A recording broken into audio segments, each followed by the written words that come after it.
Friend, स्वागत है आपका हमारे YouTube चैनल पर। आज हम आपको कक्षा 12 रसायन विज्ञान में पाठ 3 रासायनिक बलगतिकी का लेक्चर 10 पढ़ाएंगे। मतलब लेक्चर 9 हमने आपको पढ़ा दिया था, जिसमें हमने आपको शून्य कोटि की अभिक्रिया का आधायु काल का व्यंजक भी बता दिया था, उससे रिलेटेड एक न्यूमेरिकल भी बता दिया था। तो आज हम आपको ये वाला टॉपिक रह गया था, मैंने सोचा ये भी आपको बता देती हूँ, जिससे कि आपके 2 नंबर क्लियर हो जाते हैं। तो देखते हैं, वैसे ये ज़्यादा महत्वपूर्ण नहीं है, लेकिन पेपर में ये आ सकता है। तो इसमें देखते हैं ये टॉपिक है क्या। तो इसमें दिया गया है छद्म प्रथम कोटि की अभिक्रिया। इसमें पता है प्रथम कोटि की अभिक्रिया होती है, एक छद्म प्रथम कोटि की होती है, एक शून्य कोटि की होती है। इसमें मतलब 3-4 प्रकार की अभिक्रियाएं होती हैं। तो ये सिर्फ लास्ट वाली अभिक्रिया है, इसके बाद सारी अभिक्रियाएं खत्म हो जाएंगी। तो इस अभिक्रिया में क्या है, पहले ये जानते हैं इस अभिक्रिया में क्या है, इसे समझते हैं। तो जैसे कि एक रासायनिक अभिक्रिया है जिनकी आणविकता 2 है, 3 है या 4 है। 4 है, जैसे कि 4 लोग भाग ले रहे हैं एक अभिक्रिया करने में, तो उसकी आणविकता कितनी होगी, 4। और जितने वेग को निर्धारित करते हैं, जैसे कि 4 भाग ले रहे हैं, 4 में से 2 ही काम कर रहे हैं और 2 काम नहीं कर रहे हैं, वो सिर्फ बैठे हैं। तो वेग को निर्धारित करने वाले कितने भाई, 2। तो उसे क्या कहते हैं, हम कोटि कहते हैं। तो इसमें इसका होता नहीं है, मतलब वेग को चाहे 2 लोग निर्धारित करें या 4 करें, तो उसकी कोटि ना हमेशा एक ही रहेगी, मतलब एक से कभी बढ़ती नहीं है इसकी। इस अभिक्रिया में यही खास बात है। तो ये थोड़ी सी चेंज है और अभिक्रियाओं से, बाकी ये सेम है। तो इसका परिभाषा क्या है मैं आपको पढ़कर बता रही हूँ। इसमें दिया गया है कुछ रासायनिक अभिक्रियाएं ऐसी होती हैं जिनकी आणविकता 2 होती है। कितनी होती है, 2। जब कोई अभिक्रिया में 2 अणु भाग ले रहे हैं तो उसे की आणविकता कितनी होगी, 2 ही तो होगी। परंतु उनका उनका अध्ययन करने पर उनकी अभिक्रिया की कोटि क्या होगी, 1 होती है। छद्म प्रथम कोटि की अभिक्रिया कहलाती है। अब इसमें आणविकता 2 है, ऐसा जरूरी थोड़ा ही है कि एक ही व्यक्ति काम करे, दोनों ही करने लगे तो कोटि कितनी होगी, 2 होगी। अगर एक करेगा तो 1 होगी, लेकिन इसमें हमेशा स्थायी सिर्फ 1 ही रहती है। उम्मीद है आपको इसकी परिभाषा समझ में आ गई होगी। अब मैं आपको इसका एक एग्जाम्पल बता रही हूँ, जैसे कि CH3COO C2H5। इसे हम क्या कहते हैं, इसे कहते हैं एथिल और एसीटेट। और इसका दूसरा नाम ये है, इसे हम एस्टर भी कहते हैं। क्या कहते हैं, एस्टर। जब इसमें HOH, ये क्या है, वाटर, पानी है, HOH से क्रिया कराएंगे तो क्या बनेगा, एसिटिक एसिड CH3COOH प्लस क्या बनेगा, एल्कोहल C2H5OH, एथिल एल्कोहल। अब इसमें समझते हैं, अभी आपको ये समझ में नहीं आ रहा होगा क्योंकि 2 अणु भाग ले रहे हैं और दोनों ने क्रिया करी है, तो इसकी कोटि 2 होनी चाहिए, लेकिन ऐसा नहीं है। जैसे कि वाटर है, हमने एक टब भरकर पानी ले लिया, उसमें थोड़ा सा एथिल एसीटेट मिलाया।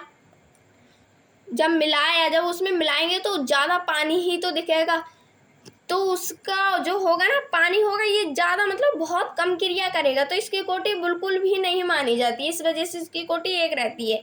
चलो इसका दूसरा मैं बता रही हूँ, जैसे कि एक कुआं है, कुआं है, उसमें पानी है। जब उसमें हम चीनी मिलाएंगे तो उसमें पता चलेगा कि हमने चीनी मिलाई है या नहीं मिलाई है।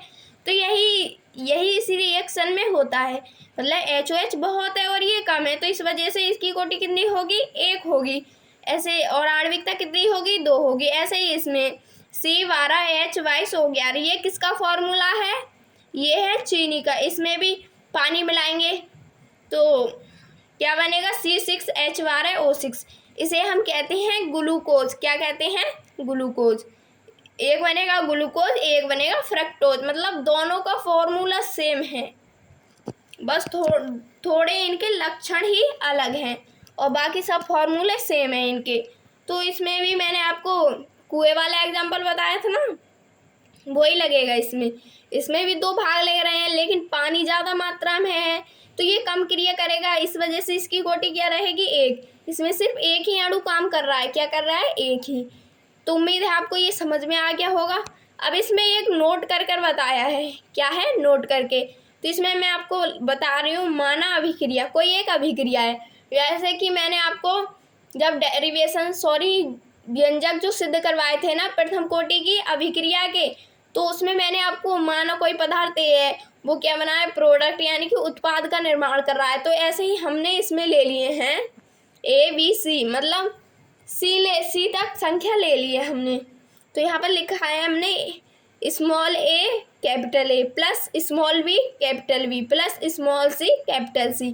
जब ये क्रिया करेंगे तो कोई ना कोई पदार्थ तो बनाएंगे, कोई ना कोई उत्पाद तो बनाएंगे, जिसे हम इंग्लिश में कहते हैं प्रोडक्ट। अब देखते हैं प्रेक्षित समीकरण से, जो प्रेक्षित समीकरण जो होती है ना उससे।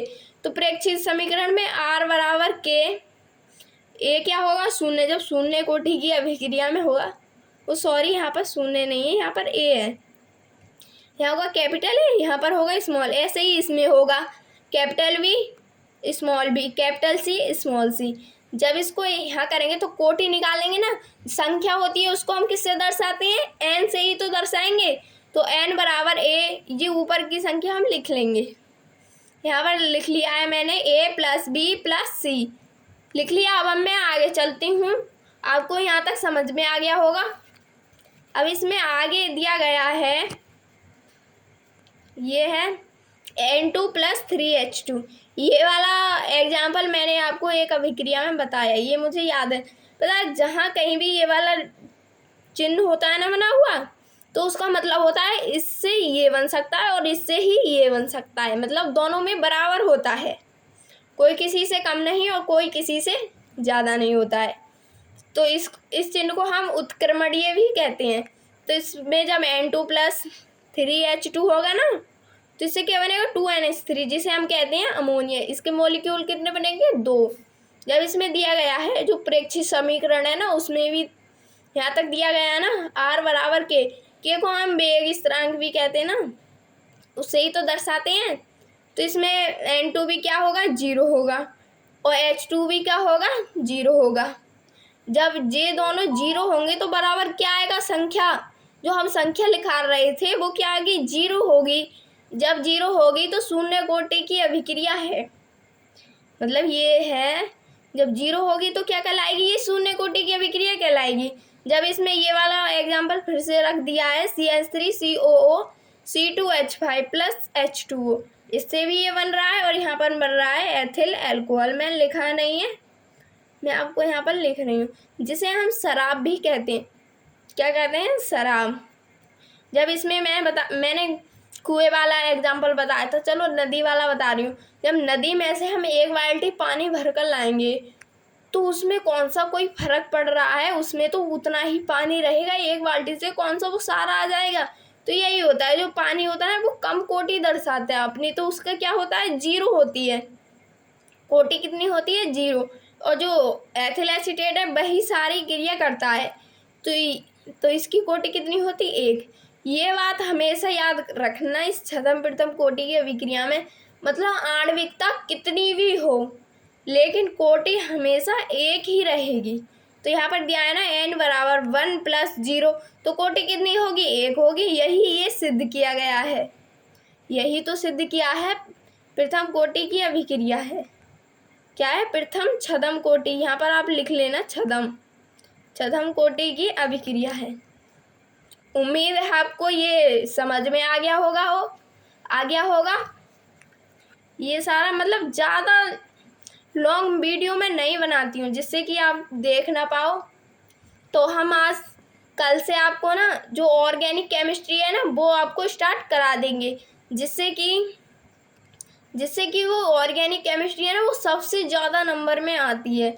तो आपको वो ही ज़्यादा पढ़नी है और आपको एक नोट्स बनाने चलेगी, मतलब एक अलग कॉपी लेकर चलनी चाहिए जो ऑर्गेनिक केमिस्ट्री है ना उसके लिए, क्योंकि वो बड़ी बहुत है, उसमें कंपाउंड है, निरी रिएक्शंस हैं जिससे कि आप लिखोगे उसे तो आपको याद होंगी, आपके पेपर में आएंगी तो आपके मार्क्स आएंगे। तो उम्मीद है आपको हमारी वीडियो अच्छी लगी होगी। तो एक रिक्वेस्ट है, हमारे चैनल को लाइक और सब्सक्राइब ज़रूर कर लेना। Thank you.